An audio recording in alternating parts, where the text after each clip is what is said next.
Hello guys, it's Ivan here checking in, and as always, first things first, hope you guys are wicked. Second, in today's video I'm going to be talking about the 90-10 principle. For those who are familiar with it, well and good. Just one thing to you guys, please follow it with action. Take massive action on it, because if you don't exercise your knowledge, you're pretty much better off being ignorant about the knowledge that you have, because having it without using it is by definition the stupidest thing you can do, in my opinion. Now, for those who are not familiar with the principle, what is the 90 to 10 principle, you ask? Shall we find out then?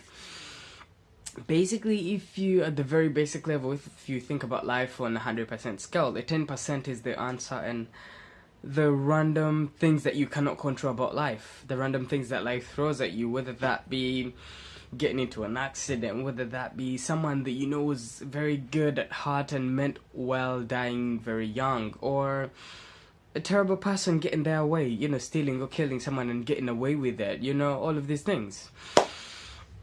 And then we get to the 90%, which by the way is very crucial and by definition determines how your life pans out.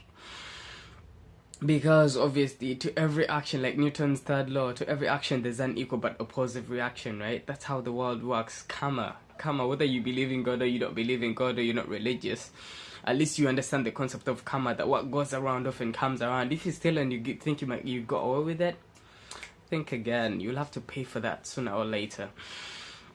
So yeah, back to the 90%. Sorry for that little ramble over there. I just had to say that. Anyway, back to the 90%. The 90% is basically how you react to the basic 10%. It's funny. It was the 90%, just your reaction, because what makes it very crucial is obviously the actions that you take in reaction to the 10% have consequences, and those consequences are what make up the huge percentage of 90%. The reaction that you take might just be 10%, but the consequences that those actions set in motion are what determine how your life pans out, whether you have better days or just shitter days, right? And a very good illustration of this, obviously, I know most of you guys have seen this ripple out through your life, right?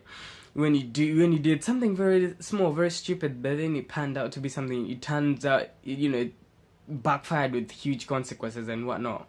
Like, for example, falling around in the bedroom when your parents are not around, and then the chick comes back with the pregnant when she comes back and tells you she's pregnant and all this shit. Anyway, a good example that I got from this really interesting book that's called The Art of Being Brilliant. The author tells this really interesting story where, like, a family guy who was a wife and a daughter, he basically he gets ready one morning, comes downstairs to a wife who's made breakfast for them, sits down, they start eating breakfast after exchanging pleasantries that morning, right?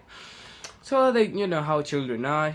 The daughter gets playful, ends up spilling coffee on the dad's tie and shirt. So the guy busts out in 10 minutes, a whole 10 minutes of verbal rage, piercing verbal rage onto the daughter, and the daughter gets pissed, she's crying, whatever.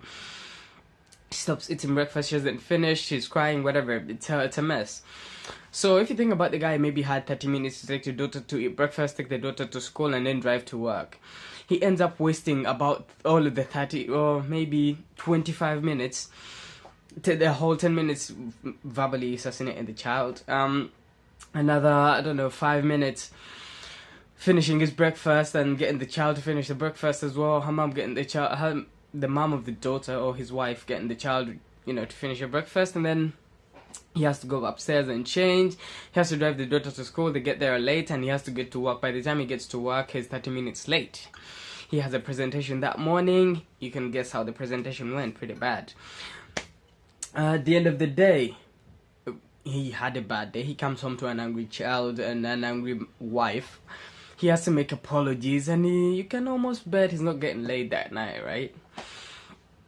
Whereas if you backtrack a little bit and change his reaction a little bit, if he played it cool, I mean, told off the child but not verbally assassinate her, right? Because children can be playful. They don't need that much. They don't need a huge push to get playful, right? They just get playful over the little things because they're children. So he could, if he played it cool and told the child off a little bit, but then finish his breakfast, gone upstairs, change, take the child to school on time, and going to work on time, slayed the presentation, had a great day, come home to a happy child and happy wife, have dinner, maybe even get laid, who knows? By simply making that little tweak makes all the difference. It really is that basic, and this doesn't get any more basic than that. Anyway, this is for those who feel like they've got a sort of an uncontrollable sort of reaction, you know, to things that they cannot control. Cut it down. I mean, yes, it can be a little bit hard, easier said than done, but watch yourself when you're doing it, so you can cut it down or just stop it, because that will change everything. Anyway, that's it for this video. Hope you guys liked it, and I'll catch you in the next one.